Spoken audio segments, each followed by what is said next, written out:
Hey, everybody. Welcome to another episode of Norm and Katie's Legal Fight Club here on the Contrarian YouTube channel.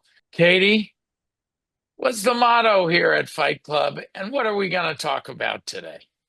Well, normally what happens in Fight Club stays in Fight Club, but at Norm and Katie's Legal Fight Club, we give you all the information we have, all of the insight, all of that inside baseball that we can share so that everybody ends up being armed with more knowledge. And today, Norm, I want to talk about something that's a little bit more nuanced. There's been a lot of discussion of the illegality of all of those vessel strikes in the Caribbean Sea and in the Pacific Ocean. But you know what, Norm? We have the very first formal petition, a complaint that's been filed with the Inter-American Commission on Human Rights. It concerns a September 15th vessel strike wherein a Colombian citizen by the name of Alejandro Carranza Medina was illegally killed based on a U.S. airstrike. It specifically identifies Secretary of Defense Pete Hegseth and says that Donald Trump, quote, ratified the conduct of Secretary Hegseth. This is the first time we are actually seeing a complaint made. And you know what, Norm?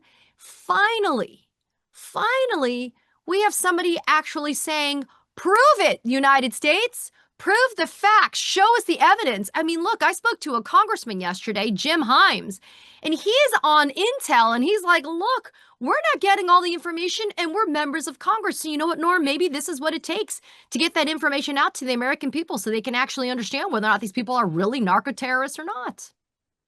Yeah, Katie, there's profound questions about whether the United States is striking civilians. The Constitution does not authorize Donald Trump to use military force against civilians. We've never seen this before in the history of the United States. It's one thing, and even then it's disputed whether the president has the authority to do foreign military actions without the authorization of Congress.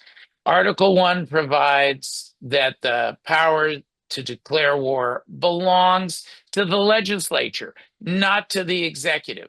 The president is the commander in chief, the Constitution says in Article 2, if the forces are mobilized. So it's bad enough. Like in the first Trump administration, they struck a Syrian site. They claimed that it was a target that related to military activity. You can debate that kind of thing, but never in American history has the president claimed the right to use his purported constitutional military powers to hit boats full of civilians. And there's been a bipartisan outcry that if we are at war, this is a war crime. And if we're not at war, it's murder. And you know, Katie, the example of a war crime in the Department of Defense Law of War manual is if you have a shipwreck and people are shipwrecked, and you kill them. That seems to be exactly what happened here. And since the order to do this initial strike on September 2nd came from Pete Hegseth, there's now a big dispute about what happened, particularly because, Katie, he was watching that boat strike. Yeah, and so it depends on what day, what minute the excuse is from this administration. Because you remember, Caroline Leavitt said that Hegseth gave a verbal order that was a directive from the White House, that being Donald Trump. But just yesterday, and we've got the sound on this, so it's not just you and I saying this, we've got Pete Hegseth himself now saying, just late yesterday, that he wasn't even in the room when the second strike happened. Take a quick listen. I watched that first strike live. As you can imagine, at the Department of War, we got a lot of things to do. So I didn't stick around for the hour and 2 hours, whatever, where all the sensitive site exploitation digitally occurs. So I moved on to my next meeting. A couple of hours later, I learned that that commander had made which he had the complete authority to do, And by the way, Admiral Bradley made the correct decision to ultimately sink the boat and eliminate the threat. Norm, Hegseth's making it sound like Admiral Bradley just like out of the blue said, you know what, I'm just going to feel like I'm just going to do that double tap and kill those 2 survivors clinging in smoldering debris, putting aside Sleepy Dawn hanging out next to Pete Hegseth there. How is it possible that Hegseth now is not going to have to account for this? I know we have investigations that are going to be launched by these committees, but you know, Norm, we really need to kind of scratch the surface here a little bit deeper and explain, or at least try to surmise, why is Trump so hell-bent in trying to basically take over Venezuela? Yeah, what we've seen from the first 11 months of the Trump administration is a pattern of presidential whim. Donald Trump has impulses, and the controls that were in place in the first Trump administration, bad as it was, Katie, are not there. This is something that you commonly see in dictatorial regimes. He said he wanted to be a dictator on day one.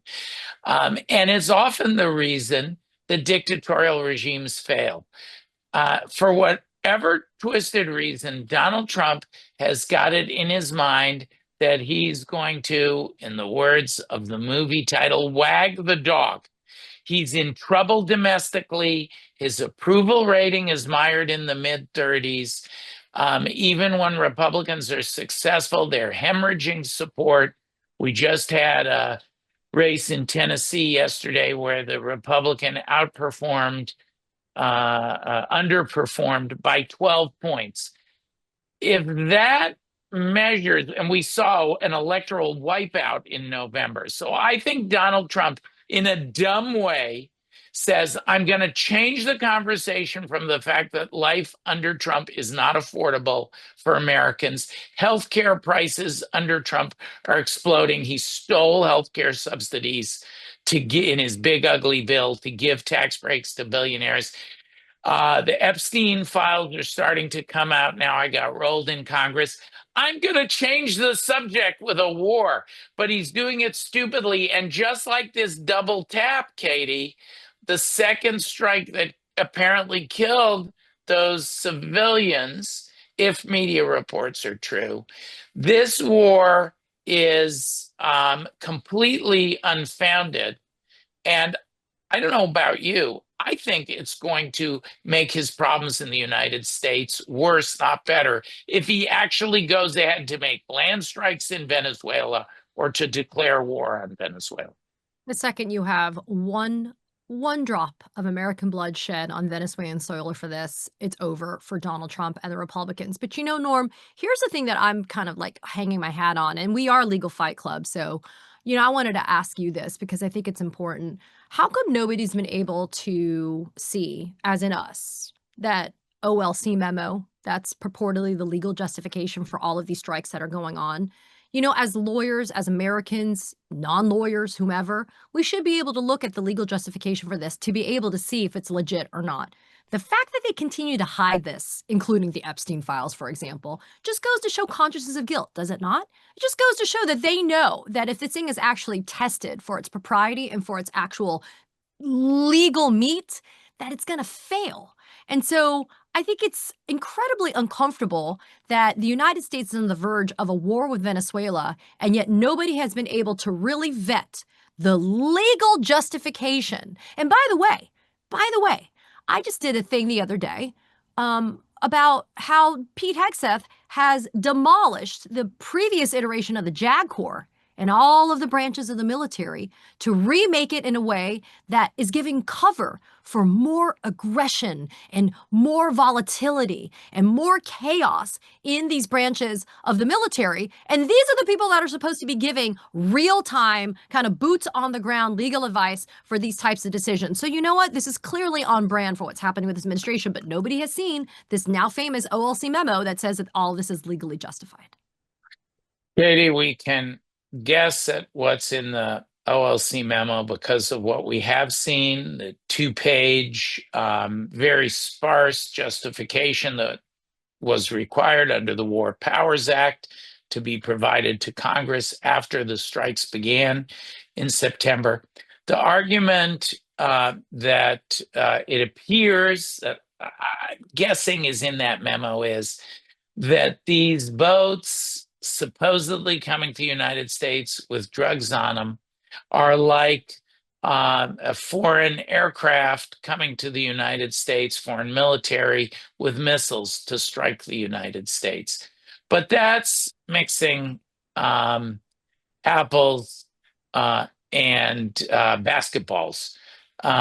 It's a totally different question when you have boats, including civilian fishing boats, where we have law enforcement interdiction. We interdict drugs, the boats are stopped, the people can be arrested, the contraband can be seized, and we're treating them as if that's an imminent lethal military strike on our nation. And the White House and the administration are the judge, jury, and executioner. That is not the way U.S. law works, which prohibits war crimes and murder. That is not the way international law works, including if this is a pretext for attacking Venezuela. You need to have a legitimate military self-defense, not these routine law enforcement powers.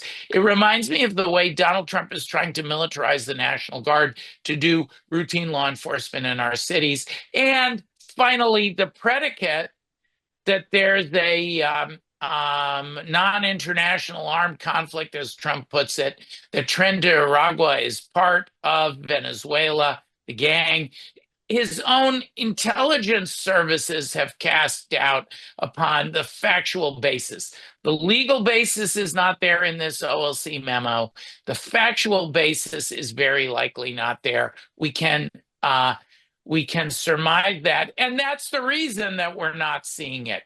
So there you have it, friends. We've likely ripped the shroud of secrecy off of the OLC memo. We've called out the illegal boat strikes. We've explained why there's no basis to go to war with Venezuela. And we're going to, as always, count on your support by being paid subscribers to the Contrarian. You make possible our Legal Fight Club, all of our litigation. We're going to be investigating these matters, and we're going to be holding Donald Trump to account. What was filed in the Inter-American Commission on Human Rights was just the beginning of the battle ahead. Thanks for being with us for another episode of Norm and Katie's Legal Fight Club.